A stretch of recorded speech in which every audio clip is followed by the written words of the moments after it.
28-year-old trans woman kills 6 people, including 3 children, at a Christian school in Nashville, Tennessee. Yet it's the trans community that the media and the White House came out in solidarity with. Also, a Manhattan grand jury indicted former President Trump.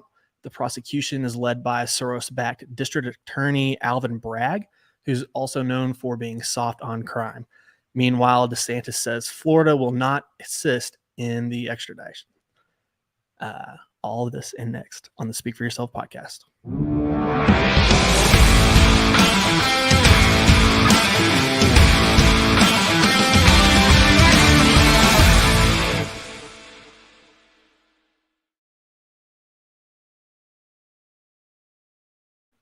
Welcome to the Speak for Yourself podcast. I'm your host, Casey, and tonight we have with us TopLobsta and Zach.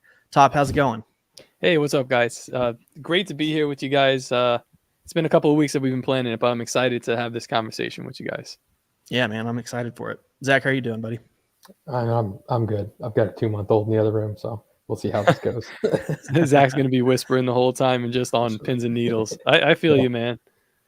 Yeah, I have a 17-month-old, and we put him down at 7:30, but he sleeps like a rock. We have kind of the white noise thing going, so must be nice. We're good. my wife's in the other room right now reading to both of my kids because usually we'll split the responsibilities. But I was like, listen, I'm going on a podcast. Could you give me the day off? So I'm here chilling with you guys. This is it's awesome. I'm on vacation. The same realm though, dealing with the kiddos. It's funny. Yeah. And Zach, is this your first or second? It's my second, man. So gotcha. I didn't wise up and went and had another one. Yeah. Oh boy. How many do you have, Top? Two as well. I got a boy and a Gotcha. girl, and that's Gotcha. I think it's gonna stay like that because I'm dying, man. I'm dying over here. I feel you, man. I think we're probably gonna wait a year, and I'm not sure if we're looking at adoption as well. So we'll see what that holds for us, but it'll probably be about a year before we do anything. So. Nice. Yeah, a lot of people they give you advice like don't have them too far apart because then it'll be like, starting over. I guess that's true, but when you have them like close together the same age, it's just chaos for like we're sort of getting out of it now. Like my son just turned 3, so we're kind of like getting to a point where he's being a little more reasonable. Yeah. And, like we can negotiate, but before that it was just like straight up terrorist tactics for like 4 years straight. Were the 2s is every bit as bad as they say? Or is it not as bad? It's been bad the whole way through. They're great. They're great. Yeah. They're just they're kids. They're crazy, man. So they're gonna do what kids do. But whatever. We're blessed. We're blessed to have kids. So yeah, it's all jokes. How old is your oldest, Zach? He's 2.5. He'll be 3 in October. So the 2s are just about as bad as they say it is. It depends on the day, man. Like there's really good days where he's like, I love you, Daddy. I love you. And there's others where he's just a little emotional terrorist. Yeah, there's other days where I'm like, let me call Casey because I'm thinking about adoption actually. Well, guys, before we get into some of the current events that have happened this week, I'd like to hear, because both of you are libertarian or libertarian adjacent. So I'd kind of like to hear your personal journey to how you got there. Top, do you want to start? Yeah. Man, it's funny. Every time I come on a show and somebody asks me this, I'm like surprised that they asked. So I guess I'm like a Spanish guy from Brooklyn, and like default setting would be like a Democrat. Like, but really it's like apolitical. But everybody from like New York or Brooklyn would kind of lean left. Then I don't know. I guess maybe like my upbringing through like I played college baseball, and that's very like it's very like responsibility oriented, and that kind of I think that oriented me to be more right leaning, where it teaches you like responsibility and things like this. Then the Trump movement happened, 2015. I wasn't really interested in politics, but I saw something weird going on, so I started to pay attention a little bit more. And like I remember one of the big shifting points was that debate with him and Hillary. And I was kind of like, okay, I see like there's 2 sides here. And I see that, my friends and family are kind of like galvanizing to one side or the other. Trump was a polarizing figure for sure. So I kind of like started to lean right. I tried that on like with this conservatism. It fit for a while until you figure out a little bit more about like other ideas that are going on out there. But I explored the Ben Shapiro types. Jordan Peterson was a big one, which is where I get my name from. And then I heard Dave Smith on Joe Rogan, and I remember I was initially going to skip the episode because I think it was a clip from YouTube when he was back on YouTube still, and he was talking like from what it appeared to me from like a left-leaning standpoint, because libertarianism it has the best of the left and the best of the right kind of like meshed into one. So my initial reaction as like I thought I was a conservative back then was to like skip it and call him gay. But I said, you know what? Yeah, I was like the IDW. They were like, oh, we have to hear each other's arguments. So I was like, I'm going to hear his argument, and I heard his argument. I don't even remember what it was, but after I heard it, I was like, God damn it, he changed my mind, and now I have to figure out what he's doing there. So that was like probably 4 or 5 years ago. I lost track of time after COVID. Yeah, probably something like that. Maybe even 6 years ago. And after that, I kind of delved down into like the regular libertarian path of reading Mises, Rothbard, Hayek, all the greats. Then you get into like Michael Malice's books and all these kind of things like that. Studying that, not mastering, of course, because I'm an idiot, but I studied it. I'm fairly familiar with Austrian economics and very familiar with a lot of the theory. And I kind of tried that on. And now I'm in a phase of my libertarianism where I guess I'm kind of like not moving away from libertarianism, but kind of like freeform jazzing it myself, where I'm like, I don't really like some of these things don't work in theory. They don't work in practice. In theory, they sound great, but COVID kind of changed a lot of that for me.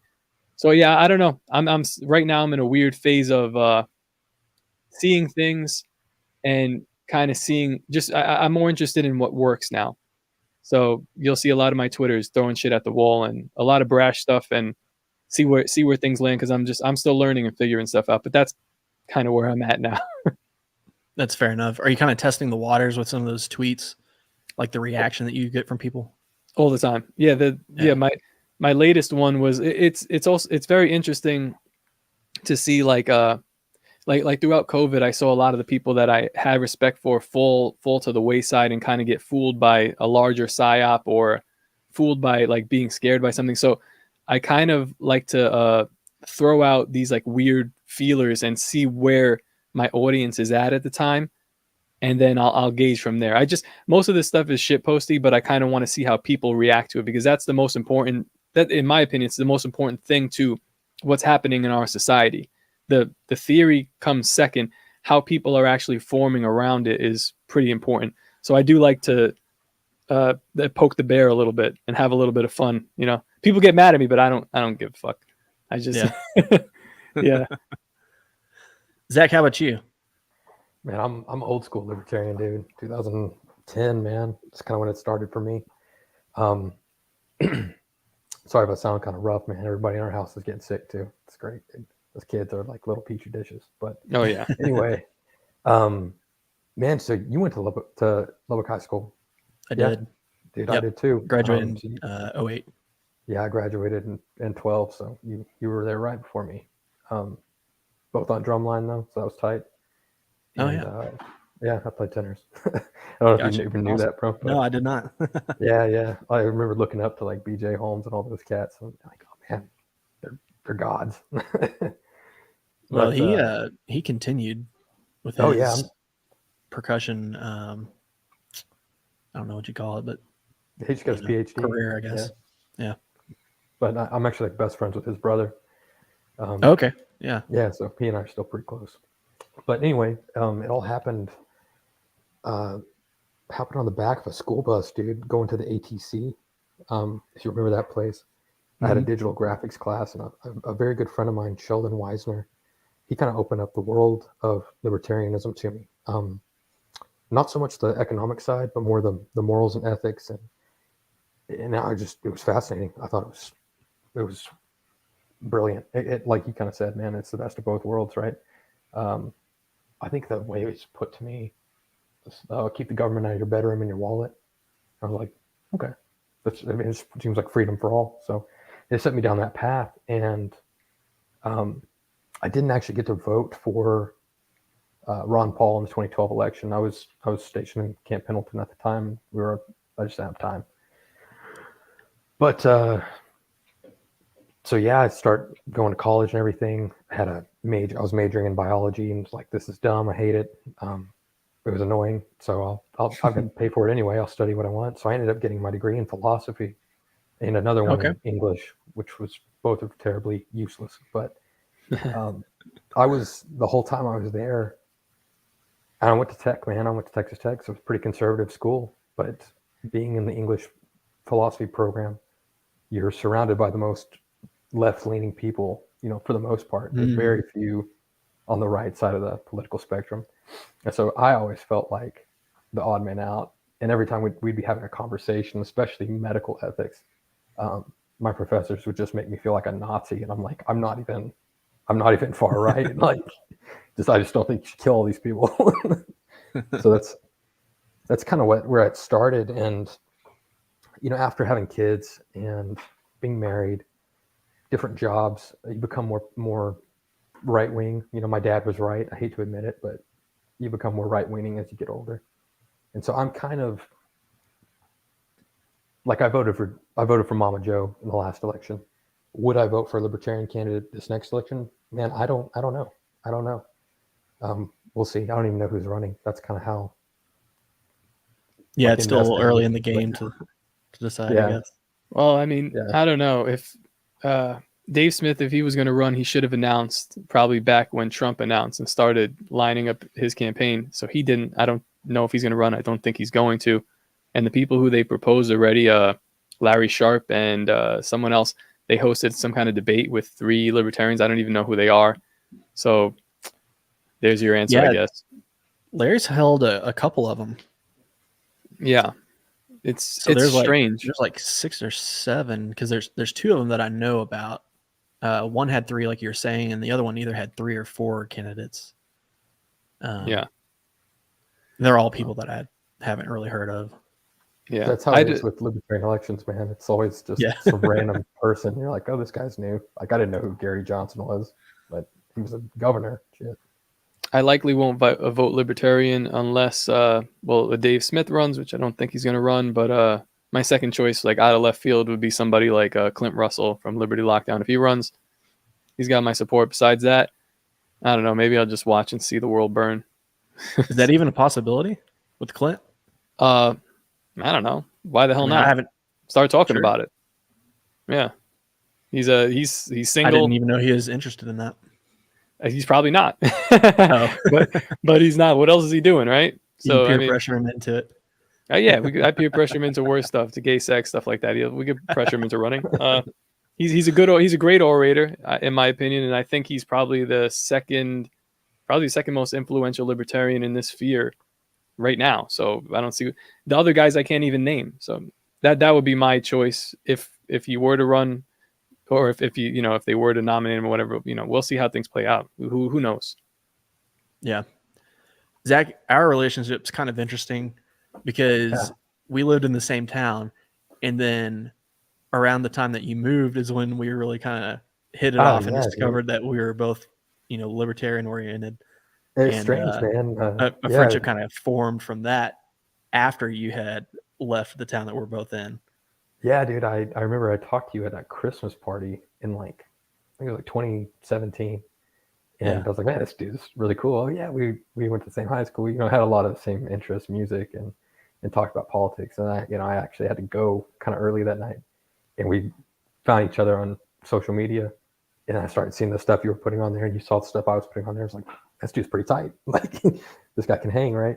And it's like that Leonardo DiCaprio meme where they point at the TV and you're like, oh, hey. Are you guys both you're both drummers, or you play other instruments? I started playing drums on Drumline and then just the drum set, but after a while I started getting into guitar and writing songs on that, and then learning lead and all that kind of stuff. So I've played in worship bands. I've played in a pop punk band in high school and the start of college. And I tried to do my own thing for a little bit with Texas country stuff. I put out a single there, and then had like 3 or 4 other songs recorded, but I never got those 3 or 4 mastered. And then I realized it's like a money pit. It just takes so much money to get it all done professionally, and then even more money to promote it, that sort of thing. So I was just like, you know what, I'm just going to do it for fun from here on out. Yeah. Yeah, I follow the same sort of thing. Go ahead, Zach. Sorry. Oh, sorry, man. I was just saying, I played drums too. I started on drum set. Was the only kid at OL Slayton that could play drum set at the time, so they ended up throwing me from trombone and trumpet to percussion, and they kind of followed from that. But then I taught myself how to play guitar, and I sang. And so I kind of just naturally, being in like the Christian atmosphere too, fell into the worship scene. And so I led worship at a church for the youth group for 6 years. I played, with other churches and stuff like that. Was that with our mutual friend Brian? Yes, with B. Gillespie. Yeah. Nice. Oh yeah, I forgot you know Brian. Yeah. Yeah. What about you, Top?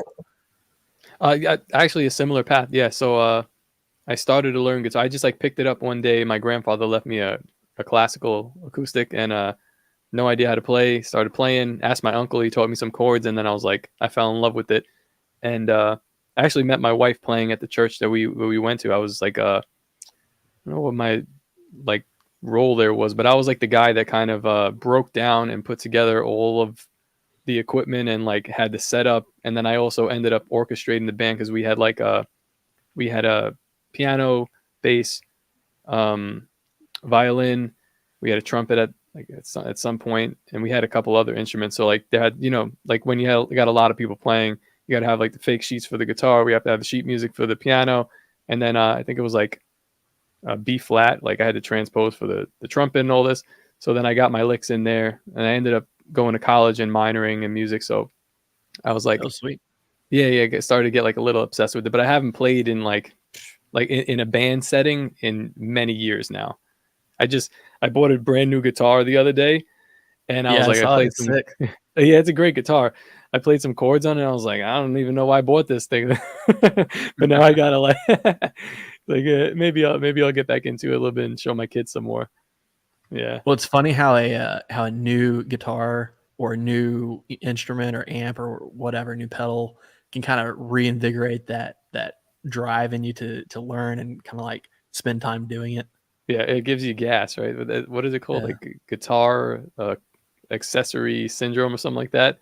So now I got to be careful that I don't start spending crazy money. But yeah, I think I'm gonna run it. I have a Reaper on this computer, and I have a audio interface. So I'm probably just gonna run it through the computer and through like some PA system speakers or something like that, and mess around with whatever kind of plugins I have, because I'm not buying another amplifier. Not going that crazy. Gotcha. Yeah, it's funny how you kind of are able to bypass that nowadays and just go straight into the computer, especially if you already have like podcast equipment. I was doing that when I was playing for the church. I was doing that, man. So that was like probably more than 10 years ago. I had the Axe Effects. I don't know if you guys remember this thing. Yep.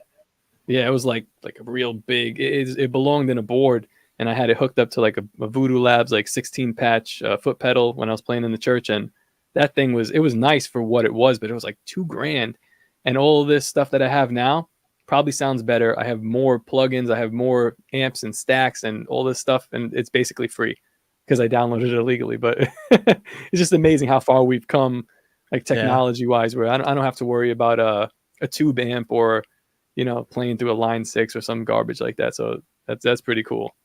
Dude, it's funny because I had a hand-wired AC30, and I don't know if you ever heard those, but they are loud at low volumes. Like there is no low volume. And if you do have it on low, since it's a tube amp, you don't get really good tone out of it. So the church, I think the drummer at the church that I played at actually built an isolation box for it. And so you could crank it on stage and close the top on it, and then you wouldn't you wouldn't have any stage volume from it. Just coming through the headphones, and it was awesome.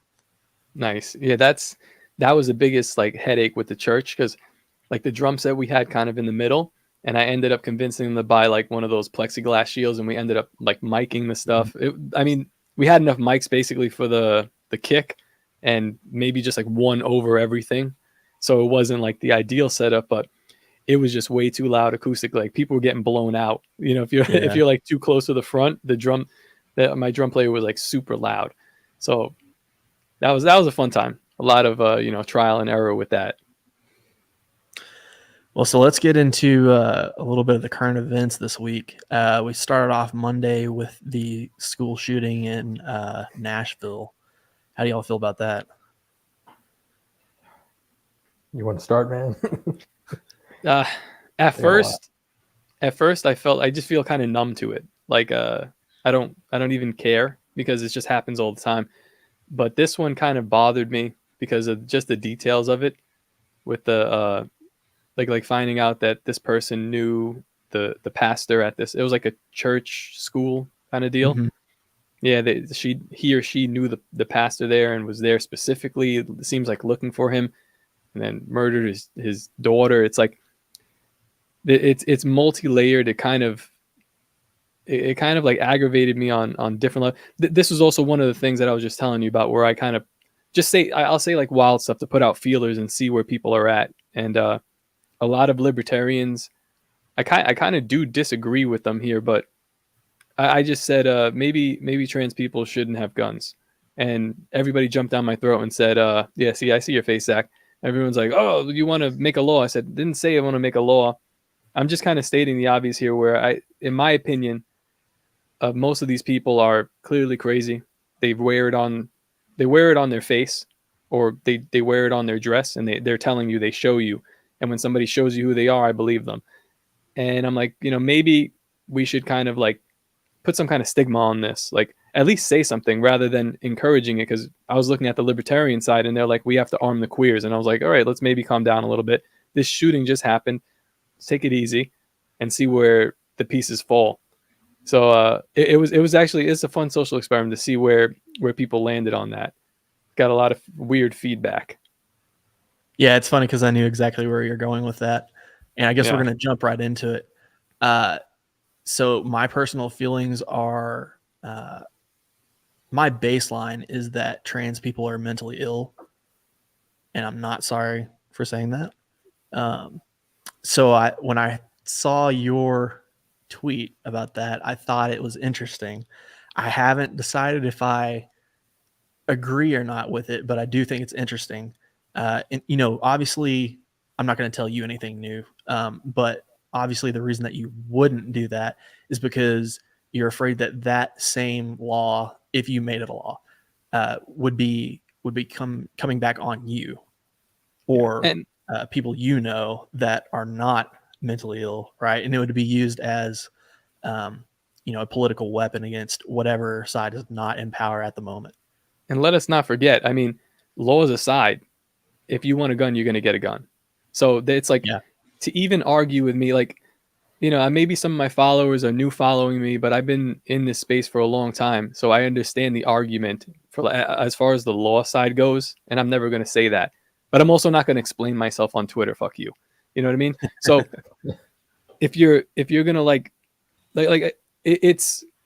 what I was saying is just more like, should they own, I mean, it's a good question. Should they own guns? ? Not saying like we should do something about it, but it's like, hey, let's have that conversation out in the ether at least, because it doesn't seem like anyone's talking about that. And this whole thing seemed just kind of crazy to me to initially take the other side and say like, no, they need to have. I don't think they do.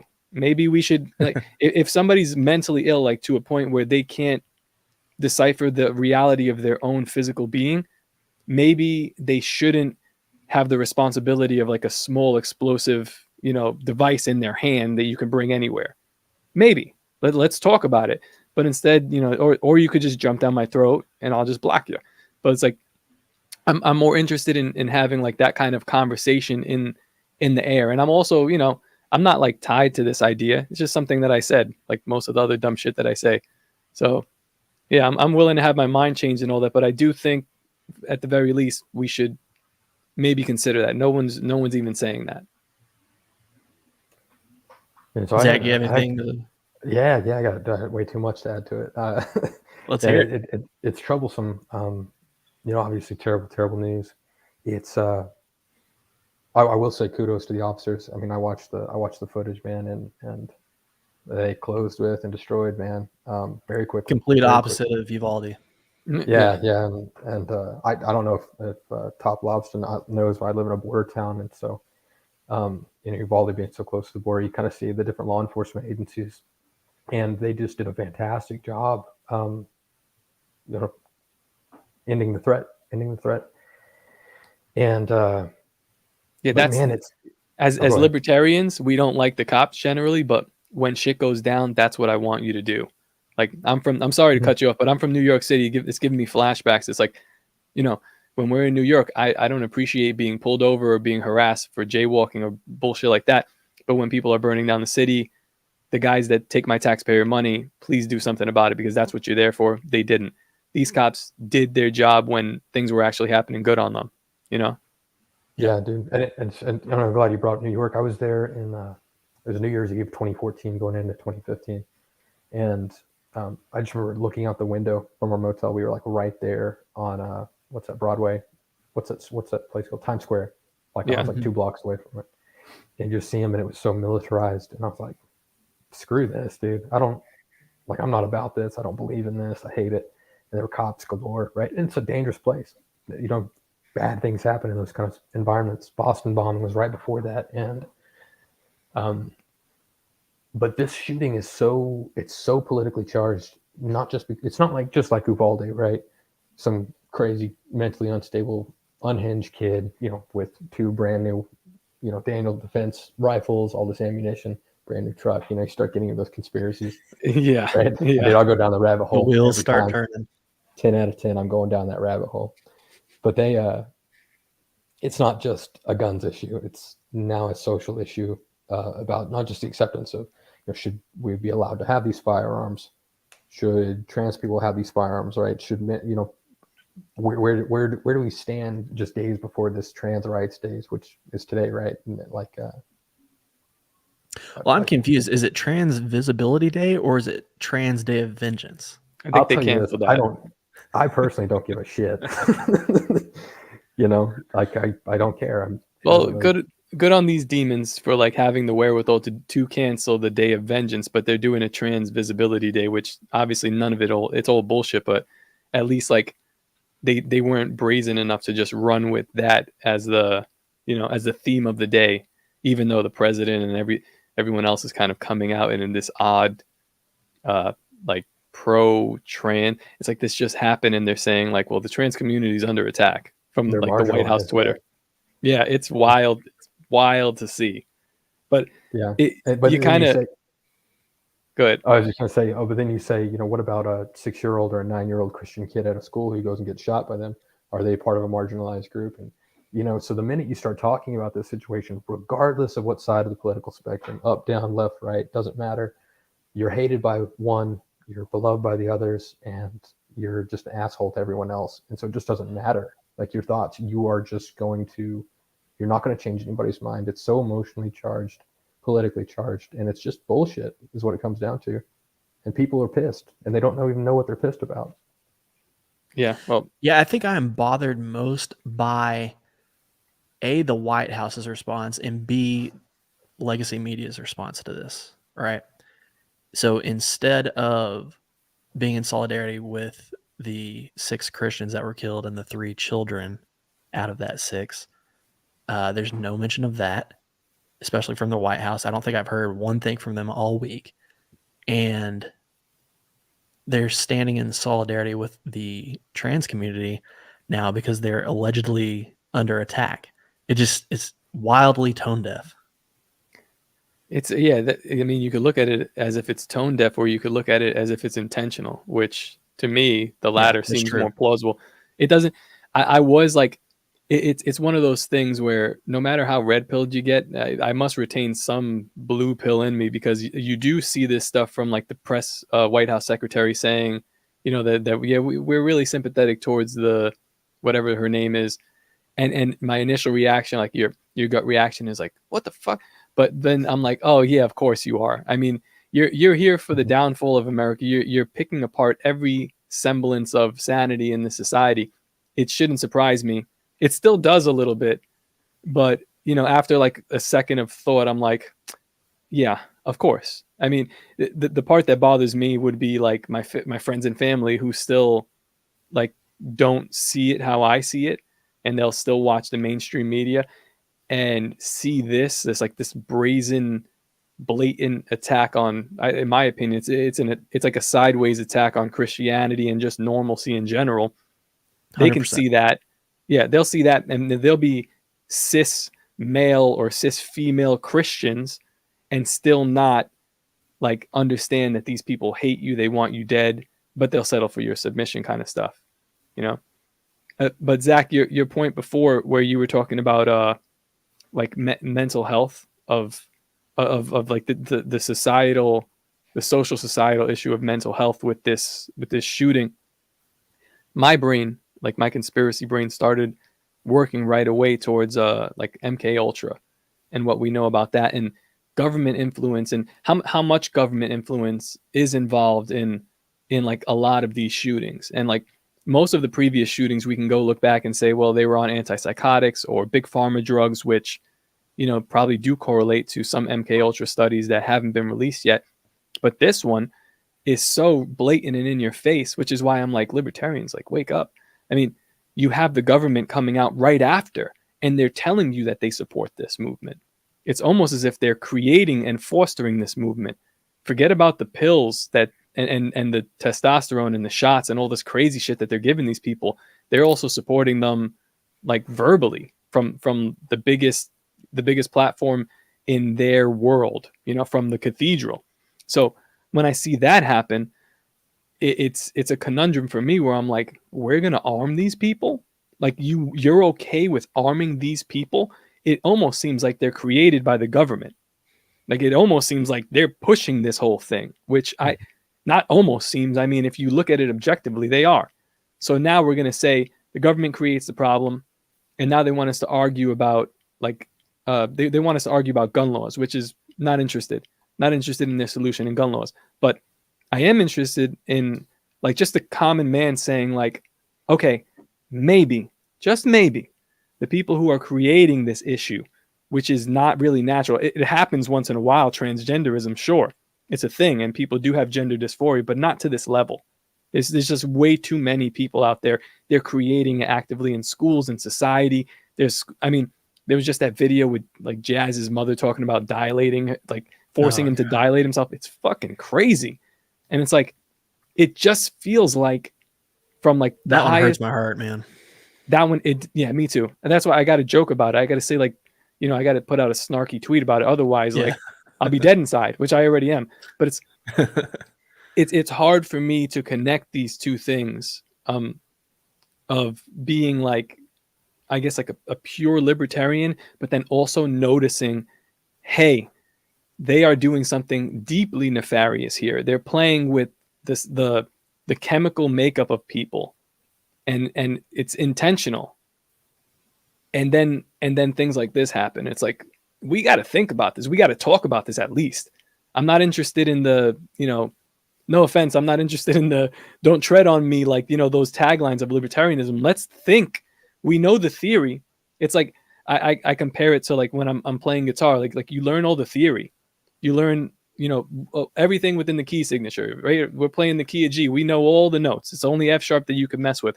But what if I feel like adding a blue note in there? Or what if I feel like adding some chromatic notes to spice it up? You got to know the theory to learn how to break it, to make it more interesting. And that's what I always say about libertarianism. But it's like, let's talk about that. Like there's a lot more going on here. And I feel like some of the smarter people, not me, but like the smarter people within libertarianism really should like pick this up and be like, hey, I know it's going to aggravate some people, but what, like there's some shit going on, How do you guys feel about that? My little rant there.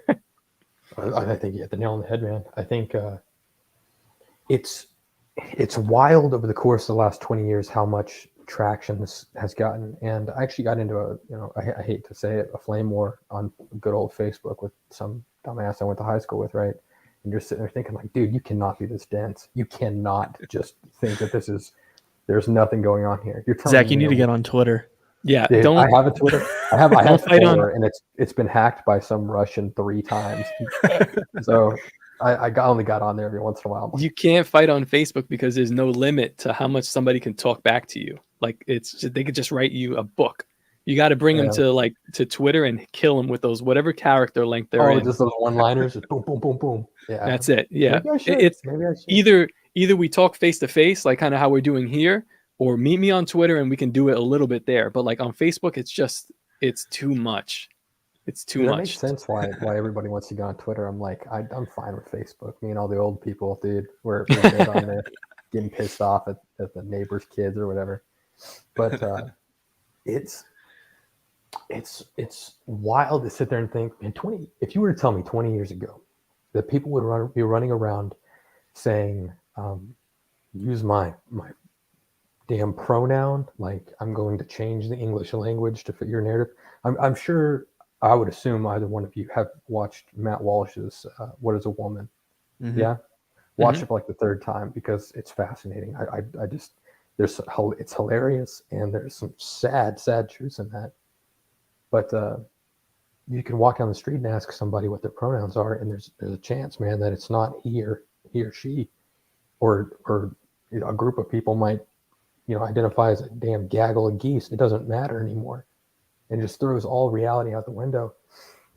And so you're stuck in this conundrum, like, well, man, if I don't adhere to this, I'm the bad guy, but I'm right. You know what I mean? Is it better to be loved or feared, kind of thing? I want people to fear how much they love me. But I have a real problem with compelled speech, and like, how far does this go? At what point am I required to participate in your delusion? You know what I mean? Well, shit, man. What happens whenever I get on here on this lovely podcast and I speak my piece about this and I say, whether or not I agree or don't agree, I haven't even put it out there. Like, you guys both came out the gate, and I was like, oh shit, like. That's what we're going to do tonight, right? We're going to fight, right? But y'all said, you talked about mental illness and trans just like that. But if I put that out there, right, somebody sees me and they dox me, or somebody knows where I live or whatever. Dude, I'm at the point where I'm just like, screw it, find out, and then f around and find out. But it's a wild time, and just in terms of the shooting, to be able to come out and say, man, this person is obviously mentally deranged, whether or not they're trans or not. Just throw that out of the box entirely and say this person's mentally unhinged. Who would disagree with that? Who in their right mind would say this person was in the right state of mind to walk into a church, school affiliation and shoot up a bunch of kids and teachers that love these kids? The person who says, oh yeah, that person was in the right state of mind, they're the asshole. But whenever I say, right, man, this trans person was mentally unhinged, now I'm a Nazi, right? Now I'm hurting somebody just by using my language. Like I served for 4.5 years in the Marine Corps Reserve. Actually 5 years. And I've been called some nasty shit, right? And that was just somebody giving me basic instruction on like, go move the truck over here. And at the end of it, I hate to use the crude language, but it's like, you're sitting there typing down notes. You're like, okay, who are we fucking? Because it's just over and over again. So it's just crazy, man. I have my thoughts and opinions on it, and I think every last one of these people need help to some degree because they're all seeking some sort of belonging. Is what it comes down to, and they don't find acceptance in society. So you take this marginalized group, and you're like, oh man, none of these guys fit in. Shit, maybe I am a she. Maybe I've never felt comfortable in my own body, especially as a 14-year-old kid whose balls just dropped or whatever. And you got some hair on your peaches, and you're trying to figure out what's right and what's wrong, how to stand up in class without having your history book in front of you. Like you're gonna tell me that person can make a logical reasonable decision of having transgender surgery or being put on puberty blockers. It's damn crazy is what it is. But you can't say it. So. No, you could say it. I say it every fucking day. Yeah. I want to go back to something you said real quick. You were talking about kind of the consequences of speaking out, whether you get doxxed or maybe you work a corporate job and you have to go see HR about something you said or whatever like that. to me, I don't want to go on too much of a rant about this, but that's why I believe it's imperative that you put yourself in a place of personal sovereignty, for better lack of term, where you're uncancelable, because that puts you in a position where you can speak freely, right? So I think that's something not everybody has instantly, but that's something to keep an eye out for and maybe even work towards in your personal life if you believe in speaking out. That way you're not undermined by the fear of getting fired or canceled or anything like that, you know? Yeah, that's I try. I'm reluctant to give that same advice to other people, but when I was in New York, I worked for the MTA. It's the state, and I worked my ass off to get out of that. And now I live in Florida on 10 acres, and I own my own company and part of another company. That I mean, if you're gonna fire me, you have to convince me to fire me, or you have to convince like Louis J. Gomez and Dave Smith to fire me. And good luck with that. But Yeah. it's hard. It's hard to just tell people like, go stop being poor, go do, you have to figure it out. You have to start working at something. Yes. I'll give you a kick in the ass, like build something that's your own. That way you can speak out, because we need people to tell the truth. Even if I don't agree with you on what you're saying, I want you to say exactly what you're thinking. I don't want to hear some watered down version of like, will this get me in trouble? No, bullshit. That's what got us here. But in order to do that, you got to put yourself in a position, or get yourself in a position where you can do that. And, again, like if I'm talking to people my age, who am I talking to? Talking to like young men who probably have young families and have a job that might be tied to a system somewhere where it is. So yeah, no, be careful. Don't like give up everything, but like start working yesterday on something you're good at. Who knows what the hell it would be. Like I was making t-shirts for some guys at my job, and it turned into some crazy shit. But like, just start grinding. So that way we can tell the truth, because, that was like Jordan Peterson's thing. Tell the truth, or at least don't lie. And that's one of the things that got us in this position. And it's not people lying. It's, we have some comments coming in. Go yeah, ahead, no, Tom. he's right. Yeah. I don't think he's lying. I think, I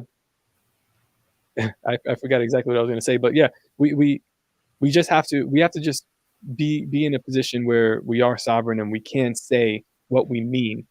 And I feel like that's like a masculine thing too, like to not beat around the bush. Like you're hanging out with your boys and you're like, hey, you look fucking fat, you got to go do some laps or something, man.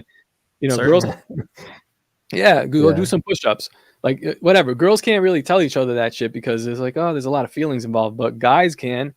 And if you have some guy friends and he wants to cry about it and not come around, like, see you later, fatty, come back when you're less fat. And guess what? He'll come back when he's less fat. That's like how the you know who reality. your true friends are Word. in a male friendship, right? Yeah, that's why I mess with the Tower Gang guys. They like, even before we were doing the show, like if you're fucking up or something, they're gonna tell you. They'll be like, "Yo, Top, like that was gay. Delete that." Or like, we're talking to Toad. I don't know if you guys watch the show. Like, Toad, you're going over the edge. You need to pull it back a little bit. Quit it's like, gambling. Quit gambling. Yeah, you degenerate. But yeah, you need someone to kick you in the ass and tell, because that's the truth. That's like the logos. And we need that in a society that's going to function properly. Otherwise, we get whatever the fuck this is. Yep. It's funny you bring that up. Oh, sorry, my bad. No, go ahead. Go for it. I was just gonna get a quick little anecdote. So I worked public and private sector and had it like an HR issue twice. Within both of those, I was actually working for CPS at the time, and I don't think the case is still ongoing, but I won't get into it. But there was a person that changed genders like halfway through the case, right? Some parent, and I just refused. I refused. I was like, I'm not going to. That's not how I met them. That's not their biological sex. So they took me off the case essentially and gave it to somebody else. Terrible job, by the way. Hated it. But then actually I was trucking, and we were doing team drivers, and there was a guy I rode with to where we ended up. I think Shamrock, Texas, up near Oklahoma Panhandle. And he started going off on some tangent about wanting, how he was a cross-dresser, and sometimes he was into dudes and identified as a fairy or some shit. And I told him that I didn't want to work with him anymore. and they got pissed. I had to go sit before like the HR police, and it's like, I'm not gonna, I'll quit. Like, I'll quit. They were so short on drivers that wasn't going to be an issue, but I could have lost my job in a sense, just because I didn't want to ride with somebody I just didn't accept kind of what they were into. I just didn't want, like, you don't want to ride around with that. You know what I mean? Like, you're trying to sleep in the back, and you're always thinking in the back of your mind, like, I'm going to wake up, go into a Stripes, and this dude's going to have a dress on. Like, it just kind of weirds me out. That's like libertarianism 101, like voluntary association for whatever reason. I practice that shit on my Twitter for people that I like that just said some dumb shit. I'm like, well, block, make a new account or something. See you later. Yeah, you don't have to be around people you don't like. That as an adult, that's one of the most freeing things. Like I tell my wife this all the time. Is like, I'm at the point in my life where I'll be in a conversation with somebody midway through, and they'll just be, if they start going on about like real bullshit, I'll just get up and leave. And they'll be like, where are you going? I don't need to be here. I got other things to do. Like, I can do, like, I'm not an NPC. I can choose to do whatever I want at any point in my life. Like, even if I'm at work, like I could just like take the keys out the truck and just park it wherever and leave. You could do that. That's a choice. So yeah, your choice to not be around that dude, whatever. That guy needs to get over it. Like, stop cross-dressing if you want to hang out with Zach, or just get over it. Like, find someone who's cool with it. So yeah. Freedom of association. Yeah, don't apologize. Don't even feel bad for it. It is like, that's like, it's what it is. Like, because if he wasn't comfortable with you, it would, in a heartbeat, he would have done the same thing, and he would have gotten sympathy from, from everybody else. So start making your culture, like, start doing what you're doing, and we'll make the culture the way we want it. Like, imagine if, like, how they all came out in support of they're doing the 7, right? Oh, we had 7 victims, and we had somebody else saying like, well, she would have been a great artist, and all this shit like that. Imagine if we're writing fluff pieces, like, if it was just completely flipped the other way around. I would actually prefer to live in that society where it was like, well, some guy shot up a trans club, but he could have been a very good truck driver. Like, honestly, I'll be honest with you guys. If we lived in that society, that would be preferable. And that's just a little thought experiment for the people listening. But in my opinion, man, I need to follow you on Twitter. That's what I just found out. Hell yeah, man. Yep. I'll follow you back. Let's do this shit. Hey, so I want to go in a little different direction, but it's kind of on the same tangent. All 3 of us are Christian, I think. I think that's a fair statement. And that comment a minute ago said that I don't think you're far off with quote unquote demonic. Do you guys believe that part of this is it has a spiritual component to it? Like spiritual warfare? Zach, you take it, because if I start, we'll be here for an hour. I don't want to trample you, but go ahead. And it's so I'm kind of in a weird spot right now. I worked at a Protestant church for 7, almost 8 years, and I've kind of left that. My wife, she won't go with me, but I really want to go to mass, right? I've got some Catholic friends that are more Catholic than the Pope that have kind of started pushing history and literature at me, and I'm kind of in this weird purgatory, for lack of a better term, of trying to figure out where I'm at with all of that. So, if you were to ask me 4 years ago, I'd be like, yeah, man, the demonic principles coming from, that Southern Baptist, Lubbock, Texas is about as Baptist as it gets. Even if you go to a non-denominational church, they're Baptist. It's just a nice way of saying they're Baptist, and they left another church. That's all it is. But I would definitely say that. So, but it's hard to put it out there for sure, right? Do I think so? Yes, I do. Because I think it just has clear marks of the opposite of the church history, tradition, ideals, those things that we deem right and good, right, by God's word. And so you take this whole incident, right, and you look at all the bad things about it, and it's pretty much the exact opposite of the teachings of Jesus. Right. But then you look at it as a whole, right, where everybody's angry, everybody's upset, and you have to find yourself in that same spot of forgiveness, and it's a tough pill to swallow. So you're like, yeah, you obviously nobody's happy about what happened, right? And when you first hear it, you're like, man, I hate this person. I'm glad they're dead. And you're lying if you say you're not.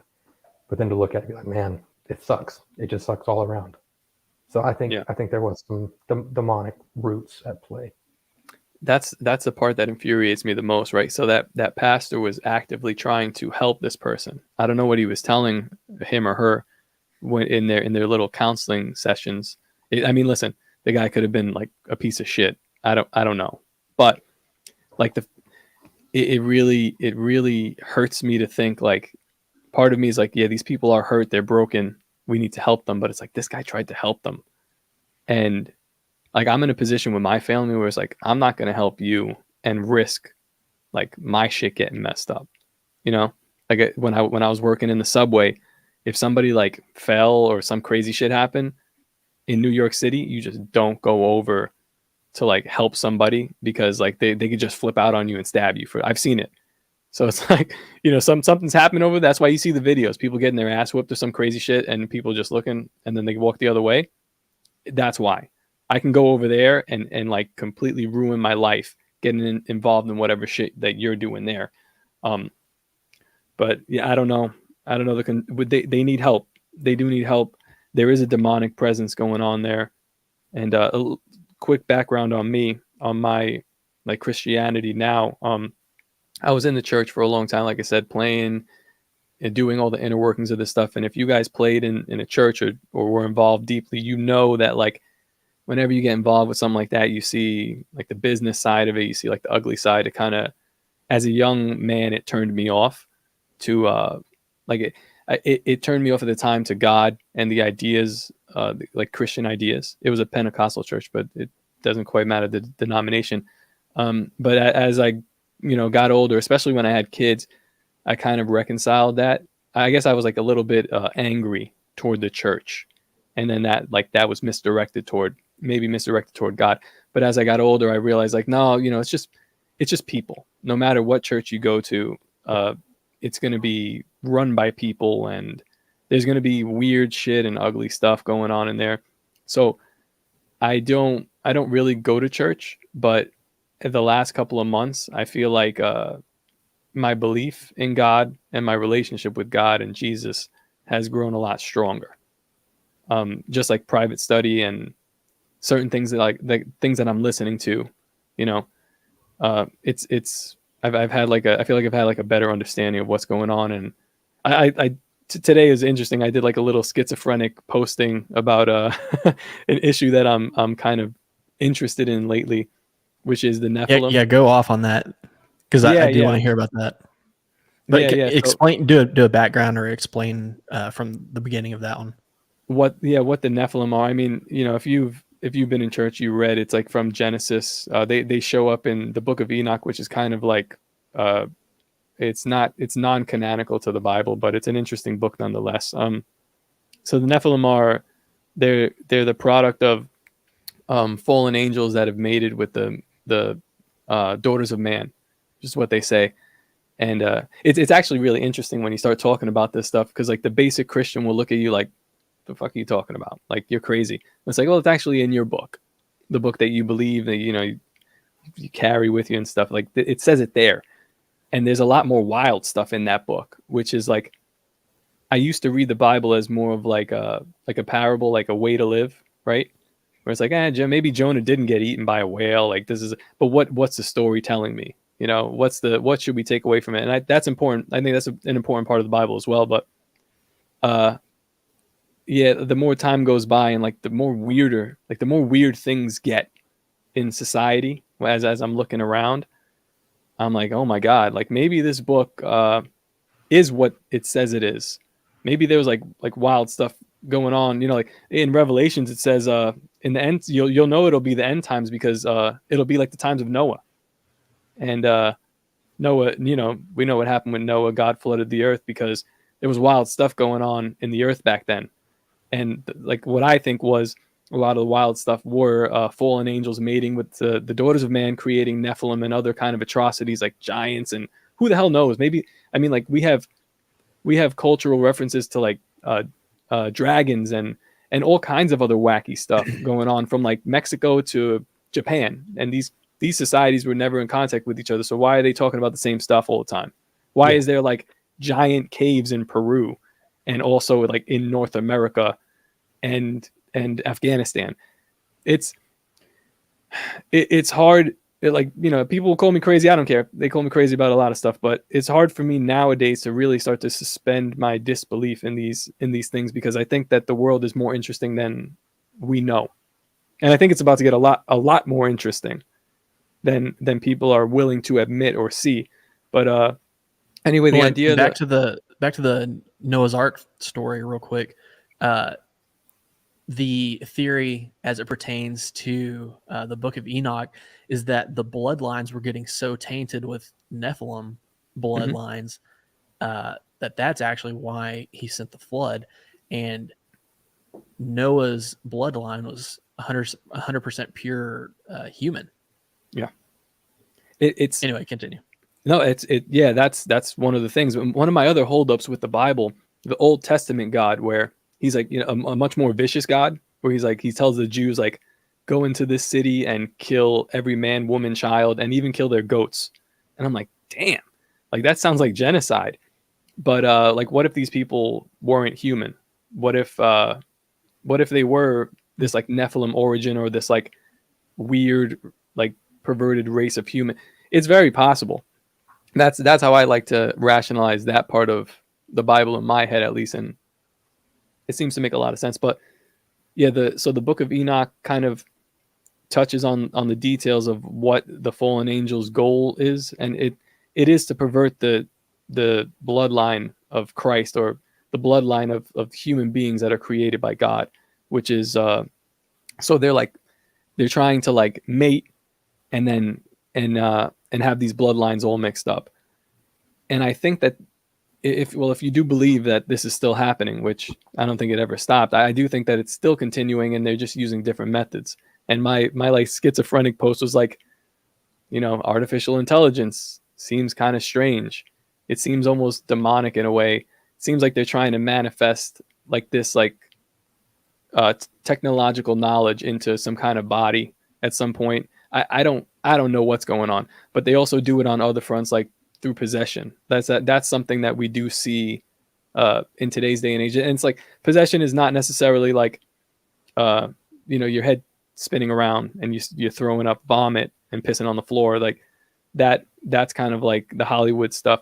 But I think possession could be just about anything. I think a lot of people are possessed by different vices and stuff like that, whether it be, you know, pornography or gambling or alcoholism or stuff like that, or even some more severe stuff, which could possibly lead to like, you know, gender dysphoria. That it very well could be, if we're looking through things at a spiritual lens, which I know is very unlibertarian to do, there's another like issue that I have with libertarianism. It's like there's an important religious aspect that I feel like a lot of people are missing.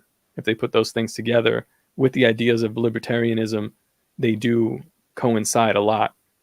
Go ahead, Zach. I see you're ready to say something. I'm glad you brought that circle around like right where I needed it to be, man. One of the big hangups for me at first with libertarianism was my faith and kind of where I was at, especially being young, man, being like 16, 17. But I reconciled libertarianism with my spiritual beliefs, with my biblical beliefs, because I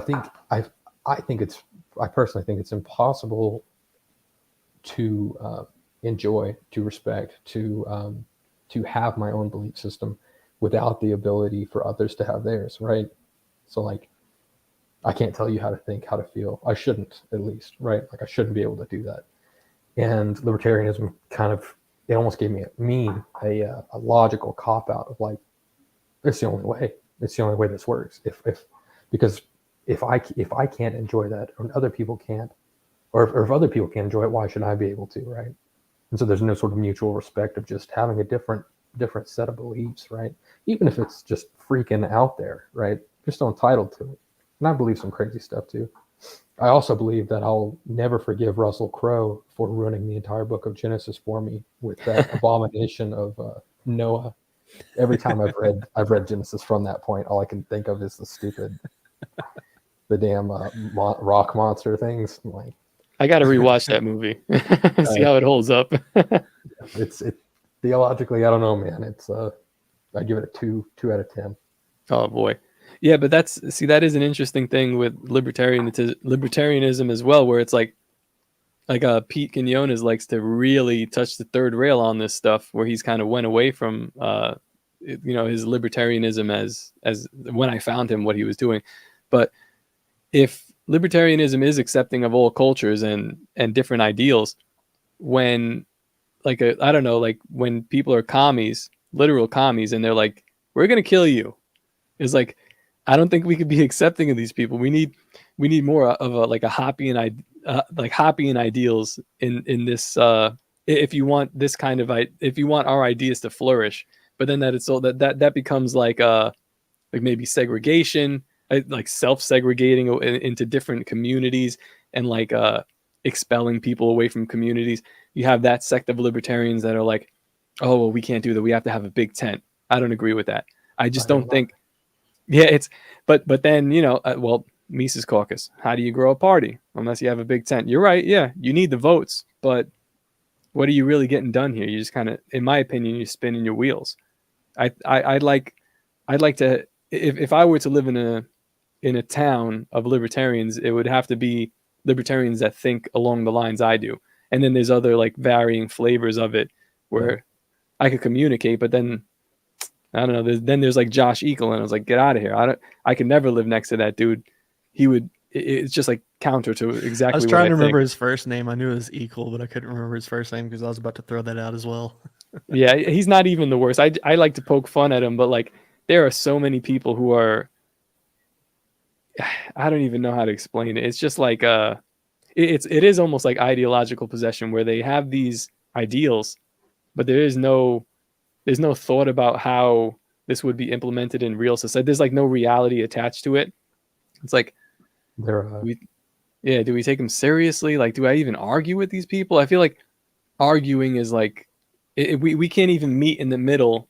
We can't even meet at a starting point of reality. So where do we start to talk to each other? I don't know. Well, those people, their cornbread ain't done in the middle. That's what my dad would say. And it's funny because at a certain point within all of that libertarianism, you're talking about one of your own community, and when you just dissect it, and you get down to that very, very baseline community, you want to be around people that you agree with, at least to a certain extent, or you can have a conversation with and fix a disagreement. But man, there's at a certain point, there's a moral threshold where you just have to say, we're not going to get along. We're not going to have the same beliefs. You're not going to waver from yours, and that's okay. So I don't know. The big tents, it's hard. It's one of the reasons libertarianism has such a hard time building something big, right? Because across the whole thing, everybody's like, yeah, a small government. That's kind of the libertarian I'm at. I just want a smaller government. I don't want to be spending recklessly, right? I don't really want to get into the weeds about transgenderism because it doesn't really affect me, right? Other than free speech. I just don't care. Well, that's the thing, though. I would say the same thing. I care about obviously reducing the size of government, but when you have a government that is this big to the point where they are creating a transgender movement through their black operations in their shadow government, with who God knows what they're. I mean, if you really want to get crazy and you start talking about this stuff, these Project MK Ultra, Operation Looking Glass, the stuff that the government is actually doing, it's not just pharmaceutically crazy. It's occult level crazy shit. Mm-hmm. They're doing wild stuff. I'm at the point now where I'm I don't even know if I want to talk about policy. I feel like this other stuff has to be addressed. The foundation is nothing more. I would like nothing more to not be involved in the culture war. per se, but we're nearly forced into that position if you have, kind of a strong moral compass. Yeah.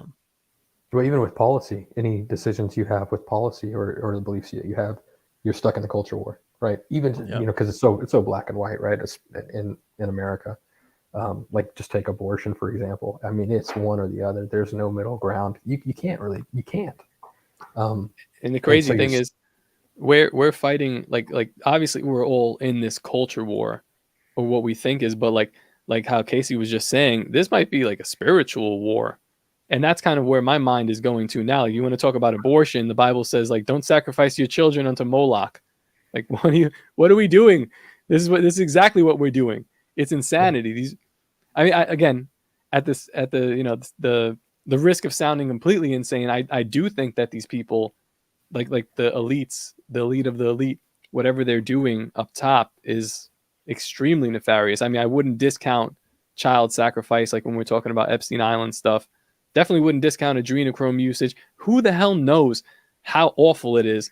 But when you see like the stuff that they show you on their face, it's pretty awful. So I could just assume that the rest of it is just as bad, or it's got to be worse. Like, how deep does this go? I mean, this government is filled with Nazis. Like, if we want to actually talk about it, like, do you think they never stopped whatever they were doing? They were doing some weird occult shit in Germany, and we just hired them here and to continue their research. Who knows what's going on? It's wild that you can throw all of those theories out and buzzwords. They're not buzzwords, but It's all of good, that stuff yeah. out, and I don't even have to bat an eye. Like, Yeah. I just literally called them lizard people, and you're like, probably. Yep, exactly. Like if Joe Biden just ripped off his face and it was like lizard skin, you'd be like, yeah, that fits. So I'm doing a very in-depth study of the end times, and it's literally from like 1975 or 9 or something like that, and it's a whole lecture series, and it's 24-hour long study sessions, or they're actually just the guy's preaching, and it's been recorded sort of thing. So he had 24 Sundays or 24 Wednesday and Sundays where he preached on this. And so naturally I kind of want to talk about it a little bit. But you kind of mentioned that the end times are going to look a lot like the times of Noah. And I think that we're seeing America's decline line up with end time prophecy. As far as, everything's going to be flipped morally. There's a verse that says, wrongs will be praised and rights will be not praised, or, I can't remember what exactly it was. Literally today, like the White House, literally today. It doesn't, none of it surprises me anymore. It's crazy. Yeah. And, I want to read this verse because I think it's super interesting, and I'm going on a tangent here, or kind of hinting at something here. I think this may only apply to the 7-year tribulation in the end times. So I don't think it's talking about right now, but it could be talking about right now. So this is 2 Thessalonians 2:11. It says, therefore God sends them a strong delusion so that they may believe what is false. And I believe that's talking about after the rapture, the people that are left on the earth. And so, over the past 3-4 years when COVID was happening, there's a buzz term that was thrown out a lot called mass formation psychosis. And I always wondered how such seemingly smart people, and this isn't all people, but there are a lot of smart people, previously smart, that were fooled by all of this, and that fell into that mass formation psychosis thinking. And I just thought it was interesting when I ran across that verse that, there might be an actual group think that is, spiritual, I guess. Yeah, those are memes. I mean, we use memes as like jokes and stuff, but really it's memes are created and used to insert an idea into society or like popularize an idea. So that doesn't surprise me. But I think it's maybe I don't want to ruffle your feathers with different beliefs, but there are people who think that the tribulation will happen and people will be taken up to heaven, and then there'll be seven years of crazy stuff for people here. I'm of the belief that I'm not even really sure if I'm of this belief, but I just think it would make more sense that like, nah, man, Christians got to go through it. Like the 7 years might have started. Like I don't think God is going to come and take us up. I think the strong delusion is going to happen, and I think Christians will be fooled. I think people who are like with their eyes wide open, right? Maybe me too. People with their eyes wide open looking at this stuff are going to be fooled. It's going to be a strong delusion. Maybe it's like aliens. Who the hell knows what it could be? But Project Bluebeam. Yeah, the possibilities are out there. But as far as this being the end time, like, my mother would say, like, back in the day, she was like, I thought this was the end time. And then people before them, like Nostradamus, this will be the end time and stuff like. I think today is more possible than ever because they said when Jesus comes back, everybody's going to see him, right? He's going to come from, I forget the exact scripture, but they will see him as he comes down and descends from the clouds. And does that mean everyone will look up and see him around the world or whatever? Or like I don't know, will everybody see him around the world at the same time? Like this, it's possible now. It's possible now that every person can hear the gospel of Jesus, right? Because of this. That's the only reason. So it's like, oh no, we're in it. We're in it now. Like we know what's going on across the world in a second. So it's like, yeah, it's very possible the time is now, or it's very possible that, things could just get way worse and we can't even imagine it. We'll be here for another 100 years and shit'll just get real crazy. Who knows? Yeah, so I don't really want to debate it, but I am of the belief that it's pre-tribulation rapture. But I do want to put this out there. Something that I've found out recently is that the rapture, according to scripture, won't happen until the Antichrist reveals himself, right? And how does he do that? Well, he brokers a deal for 7 years of peace with Israel. And then 3.5 years into that, is when all the stuff really, really kicks off. So by that, you can kind of infer that Israel is going to have to be in a position to need a deal brokered for them for 7 years of peace. So I think it's interesting. It's just another tool in your tool belt. If you're looking at this with a spiritual lens, like geopolitics, you can kind of be on the lookout for that. So, I don't know if it's true that Iran is getting ready to go nuclear or whatever, and they hate Israel and they're gonna nuke them or whatever. At that point, maybe that's when a peace deal is brokered, that sort of thing. Maybe that's when Donald Trump comes back into the play and creates something beautiful for 3.5 years. That's been my theory. Even though I don't hate Trump, I'm not like I don't have Trump derangement syndrome. I actually prefer him over whatever Joe Biden is. But if we want to talk about a great delusion, it's all set in place for like most Trump followers are Christians. They're good Christian people. It's like, man, if that guy turned out to do a little flipperoo, how many people would follow him? How many people would be confused? Well, I was kind of watching with bated breath when he did the Abraham Accords. I thought that was very. You thought that was it? Yeah. Yeah, it's a freaky one when you start really. Yeah, we get in the real weeds on all that. Pre-trib, mid-trib, post-trib. Let's fight. Yeah. So speaking of Trump, he was indicted on Wednesday, I guess. How do y'all feel about a former president being indicted? I think it's the most American thing you could do. Based. Yeah. Yeah. Man, go ahead, man. It's one of those things where it's like part of me, like I don't want to sound like a MAGA, Republican, but it's like part of me is like, this is bullshit. Like you understand the political hit job that it is, and And I also understand like the flimsy evidence or whatever the hell they're using. It's like, it's nonsense. But then the other part of me likes the precedent that's being set, kind of like what did the Democrats did a couple of years ago, where they eliminated the filibuster, and then that like bited them in the ass, a little bit later on.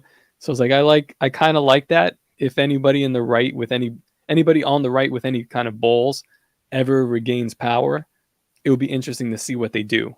I don't think DeSantis is the guy to do that. I think Trump is the guy to. I really do hope he gets back in, because this set a very interesting precedent where it's like, okay, we're locking up our political enemies. I'm back in. I'm angry. You guys have screwed me for the last 8 years. I want to see the chaos. I want to see him go like crazy on these people. I think it'll be great. But with nothing to lose in a 4-year term, yeah, what can happen? The world's going to shit anyway, so it's like we might as well let's put on the greatest show that we've ever seen. So that's kind of the outcome I'm hoping for. I'm a little torn. I'm all for setting the precedent of arresting former presidents. I don't think you should do it on bullshit charges. Charge them for war crimes or something serious like that.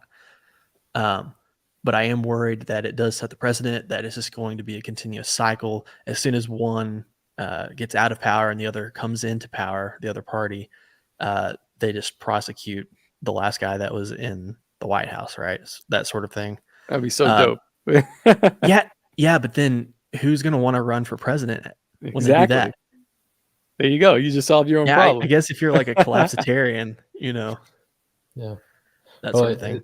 It's the same thing with you could have with Trump's impeachment, right? Like it sets a precedent of keeping a president in a constant state of impeachment, right? Or investigation or whatever it might be, just to tie their hands.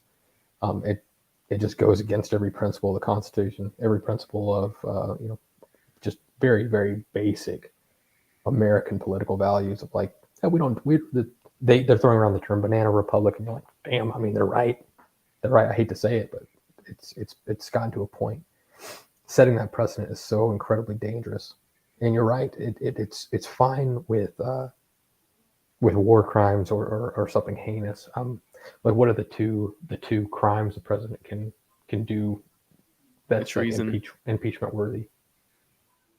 Treason and treason's one. Whole, like, it's treason, and it's almost like conduct on becoming an officer, conduct on becoming of a president, or high crimes and misdemeanors. That's what it is. High crimes and misdemeanors, which whatever the hell that means.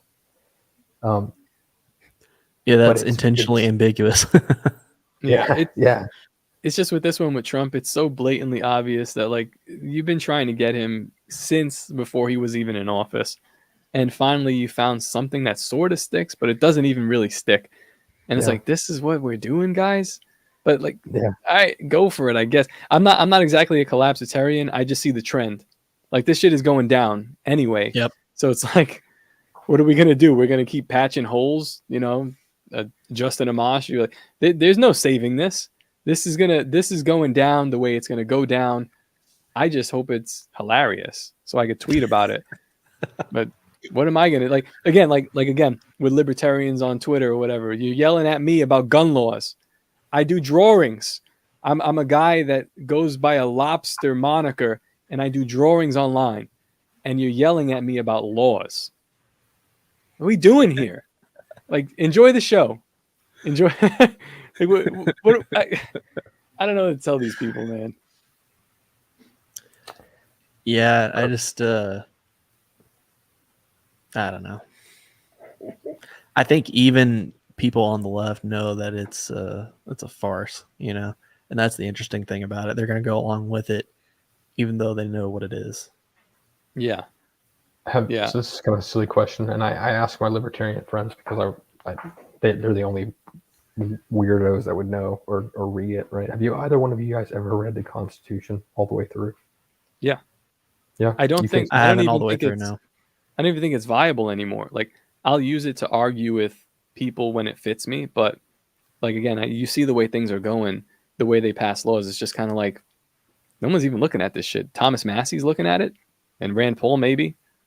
it's almost like a non-factor in today's political society. We just use these kind of tropes and nobody throw it cares. around, throw around the amendments and things like that. Yeah. Well, there's one fail safe, and I became pretty interested in the concept of it and the traction that gained Article 5, the Constitution, Convention of States. Yeah. Mhm. Do you think that is a viable option? Do you think we will soon enough come to the point where people will have had enough and say, we need to rewrite this thing? Um, Well, I think it's more dangerous than it is a positive thing, right? I think it can be used against you just as soon as That's it true. can be used for you. It's a double-edged sword. I think it's more likely that like a widespread secession happens, and what's happening in Florida, even though it's kind of like lip service by DeSantis, is a step in that direction, which is kind of scary because it could turn into like some kind of a hot war. The federal government's not going to let half the country go and just dissolve their power. But like when DeSantis said that he's not going to extradite anybody over bullshit claims coming from New York, let's see how that plays out. That's like, I mean, we're going to pass constitutional carry here in Florida probably in the next couple of days. It's like a slap in the face of federal, what the federal government would want to do with guns or whatever kind of weird leftist laws that, whoever they have in power right now. So yeah, I like that. I like that disrespect, especially, the whole thing with COVID, the states that decided to not lock down and to not do vax mandates and things like that. This is all these are forms of soft secession. So I think that's more likely. How that looks, I don't even know. But like I said before, when we're talking about like federal politics, political stuff, I don't even really see America as it is now, the United States of America, lasting for 10 years. Like Really? the currency that look at the dollar. If that's not a sign that shit's going downhill fast, they'll try to replace it with a CBDC. They'll probably be successful for a while, but like, how long can you pull off this Ponzi scheme before everything crumbles? And like every aspect of this cathedral is just cracking and crumbling under them. And it's weird, right? It seems like they want to do this, like by dividing the nation rhetorically, by supporting a trans shooter that killed some kids. But then at the same time, it seems like they're trying to like force everybody together so that they can keep you under their rule. I don't understand what's happening, but it doesn't look sustainable in my opinion.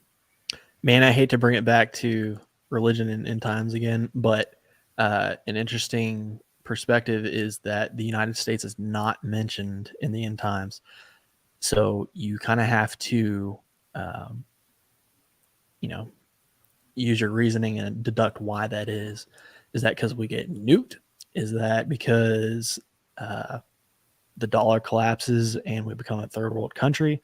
Is that because a virus runs rampant and kills a bunch of people here? Maybe a vaccine, civil war, vaccine. What is it? So I just think that's an interesting, subplot, I guess. That's true. I mean, it could not be mentioned because the Western Hemisphere, I guess it didn't really exist at that time, or people didn't really know about it. So maybe if, John the Baptist was looking at this stuff, it's kind of like, who's the guy that saw, and there's like a scripture in the Bible where he talks about chariots of fire, like running through the air. Ezekiel, yeah. Is he describing a rocket ship of some type? They don't have the words to describe whatever they're seeing. It could be a case like that. I don't know. I'm not as well read on the subject. I really do need to do like a deeper dive on that. But yeah, and another thing is, if the rapture happens and a bunch of Christians are taken out of the United States, there's a fair chance that the United States takes a while to learn how to operate without those people again, or it may not ever, get back on its feet after that, or civil war, that sort of thing. There's a bunch of possibilities, and it's just a interesting lens to look through. Yeah. Or just with even just in general within the world sphere, it just doesn't have as much sway as another country does, right? It's just not as politically active. Which I don't know, man. Because you guys are talking about the economic collapse, the dollar, and at the end of the day, the U.S. economy is backed by possible violence, right? It's backed by possible aggression against every other country. Yeah. Pax America. And people, especially within the libertarian sphere, hate that. But there's a certain benefit about that, right? Like the 20th century and the 21st century are two of the most peaceful centuries. Even though you have two massive world wars, you have all these other small proxy wars throughout the Cold War. But you look back across history and you're like, damn, we're a lot safer now than we ever were. Even 100 years ago, we were safer than any other time in history. Is it too big to fail? Is it? I just don't know. In a nuclear world, I don't know. Yeah, is it too big to fail? Like, does it just become something else, like a corporate? Like, I mean, I don't know. If you're of the belief that this is like a corporation, your social security number is like your barcode. Does somebody just absorb this corporation and rename it something else? Like, it is hard to believe that like I think a good example would be like maybe like something like Disney World, Disneyland or something like that. Like if that just ceases to exist, right? If we just did away with Disney, what happens to all the shit there? Does that just cease to exist? Does that like all rust and become an artifact? I don't think so. I think somebody uses it, like, you know, Universal Studios picks it up or use it. You just don't let that go. The infrastructure, all the stuff in America is like not something to just throw away. It's super useful to everybody around the world. So yeah, my money would be on, my fake dollars would be on that. This just becomes something different, not like a wasteland. It just becomes some other name that we don't even know. Or do we merge? You know that you guys watch The Office? You know that episode, The Merger? Yeah. Do Well, we yeah. merge, right? Do we merge our economy? The Bible does talk about a one world government, so that could be. I mean, that is probably what's happening.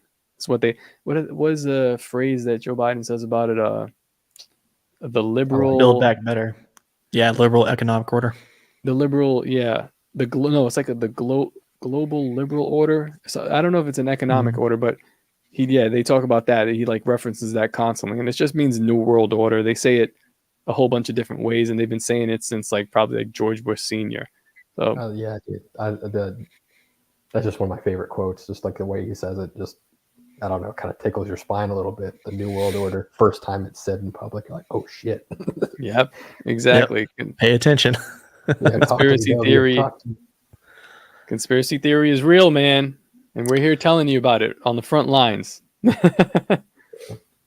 Yeah, it's interesting because going back to the one world government and one world like monetary system, it's interesting watching this BRICS deal happen. So China and Brazil both decided this week that they would trade their oil in their own currency. And so if the US dollar is not backed by oil, it's not backed by anything anymore. And it's only under threat of violence that is insured, right? But we can't go to war with every BRICS country, right? So it'll be interesting to see, does the dollar die after that? And then are we forced into a CBDC currency? And if so, then just the US has that currency. So how does that become a one world currency, right? Does our economic crash affect everybody else so badly that everybody is forced into that system? I don't know. It's interesting to wait and find out. It could. I forget the guy's name. He has a theory about the economic crash affecting like China worse than it would affect us. Like we would go through a slight deflationary period where they're more reliant on our form of our economic prowess. I guess because we're like the losing my words here. Like premier, what an we're idiot. the premier. Not just that, but we're the consumers of all the shit that they're selling, basically. So they would be affected. They're a third world country, a lot of their people, you know. So I don't know. I don't know how this will play out. Clint would probably know better. He's got more idea. I pick his brain whenever I can about this kind of stuff. He's usually right. Yeah, Zach, if you're not following and listening to him, you should pick up on it. He's a excellent resource and good dude. Is that the fella you had on? I think it was like your second or third episode. Mhm. Yeah, Yeah, talking about ESG. Yep. I think I even messaged you. I think that was my favorite episode so far. I need to go back and listen to it again. I was so lost in the Larry Sharp episode. The dude is just like boom, boom, boom, boom, boom, boom, boom. Yeah, I he's all love over to the listen place. to it, but he's very, very fast. Yeah, he's like that in Yeah. real life too. He's like Yeah. all over the place. Yeah, But I prepared for that interview for all week long, and I had all these questions ready to go, like a whole page worth. And I think I asked about 4 or 5 because he talked about 20 minutes per question, sort of thing, which was really nice. I didn't have to talk a lot, but yeah, he can talk up a storm for sure. So real reason libertarians aren't invited to the debate stage is they talk so fast. That's what it is. Yeah, it's just over everybody's head. It's not because they don't want them there. It's just they can't have them there. Yeah, you got it. Yeah, check out Clint's episode on here. I listened to that one. That one was good. Then he has his show Liberty Lockdown. Obviously, that's really good. I was on a panel with him, Jose Galasan of the No Way Jose podcast, and Clint, and I thought that episode was really good. We touched on like a lot of not this stuff obviously, but like that was when Trump was going to be indicted. So we ran the gamut on a lot of this stuff, and obviously Clint had a lot of solid takes on this, on this kind of perspective. So yeah, you guys should check him out. I think I don't know if Casey wants to keep talking about it, but I think he and I both actually shared something today. Of course, all of my memes, all my everything is just stolen content, right? This was from Dan Crenshaw. Prove your innocence is how justice works in the Soviet gulags, not in America. And that was in response to Nancy Pelosi saying, no one is above the law and everyone has the right to a trial to prove innocence. And I was like, sheesh. Man. Like, if that doesn't tell you everything about what's taking place with this indictment. Yeah, as ass backwards as it gets. Yeah, there aren't any words. There aren't any words for it. You're just, oh, okay. Exactly. This is where we're at. I thought about like I should say like something like snarky back here. I was like, why? Like this should be expected at this point. If anyone's surprised, you're like late to the show. This is obvious stuff. They're just like, it's just like more of a mask drop. If they could drop this mask any further. Well, at the end of the day, and the saddest part about it is you got to ask the question, who cares? You care, Casey cares, I care. But what does the average American who's not politically charged really care? And why should they care? We've gotten to this point, right? What would change? What's going to happen to Nancy Pelosi coming out and saying that?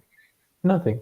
Well, I'll tell you why this is why they should care. The NPC people that aren't paying attention, they're very happy in their little bubble, playing by the rules that are given to them, because whether they admit it or not, they get their marching orders and they know not to step out of line.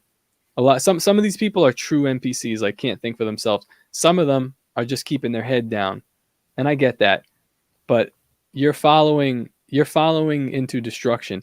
And what happens constantly with these kind of like perverse ideologies is once you're no longer useful, you're the first person against the wall. Then it'll be us. And then they'll go down the line and it'll become like, nobody will be able to freaking, farm corn and everybody dies anyway, or some crazy shit like that. But yeah, the ones that are going along with this stuff and pushing it, you're useful idiots. You'll be the first one. That's like the only solace that I take from this. You'll be the first one against the wall. I'm going to be laughing at you. I'll be next, but I'll be laughing at you as they execute you into holes. So if you're listening to this and you're like not awake and you think that you're just good enough to go along to get along, that's your fate. I'm right there with you, but at least I said my piece. You never said your piece. Well, they're going to be convinced that the box cars are a good thing. Yeah, exactly. Whatever. Well, all right, guys, we're coming up on a little bit over an hour and a half. So I'm going to end it there. Top, do you want to shout anything out, plug anything? TopLobsta.com and merchengine.com. That's like gas digital stuff. We just launched that website. And go there, buy some cool shit from your favorite podcasters. And you can do the same at TopLobsta.com. Thank you. I just got paid today. I'm about to buy a shirt. Zach, how Nice. about you? I don't know. I mean, I should be sponsored by Zen because that's I'm an addict now. But other than that, I got nothing to plug, man. Zach, we got to get you on the grind. Next time We I gotta get see you on you, on the Twitter, dude. I want you plugging something. You have to plug your next grift. Next time I see I'll you, tell Zach, what, no dude. excuses. If I get on Twitter, I'm gonna make it a more toxic hellscape than it probably already is. So Good. That's what I want. that's the plan. That's the plan. All right, guys. Well, hey, I really enjoyed this conversation. Maybe we can do it again sometime. But for now, I appreciate you guys coming on. And guys, if you are watching and you are not subscribed to the channel, please do so. Every little subscription helps. And appreciate you listening. Catch you guys on the flip.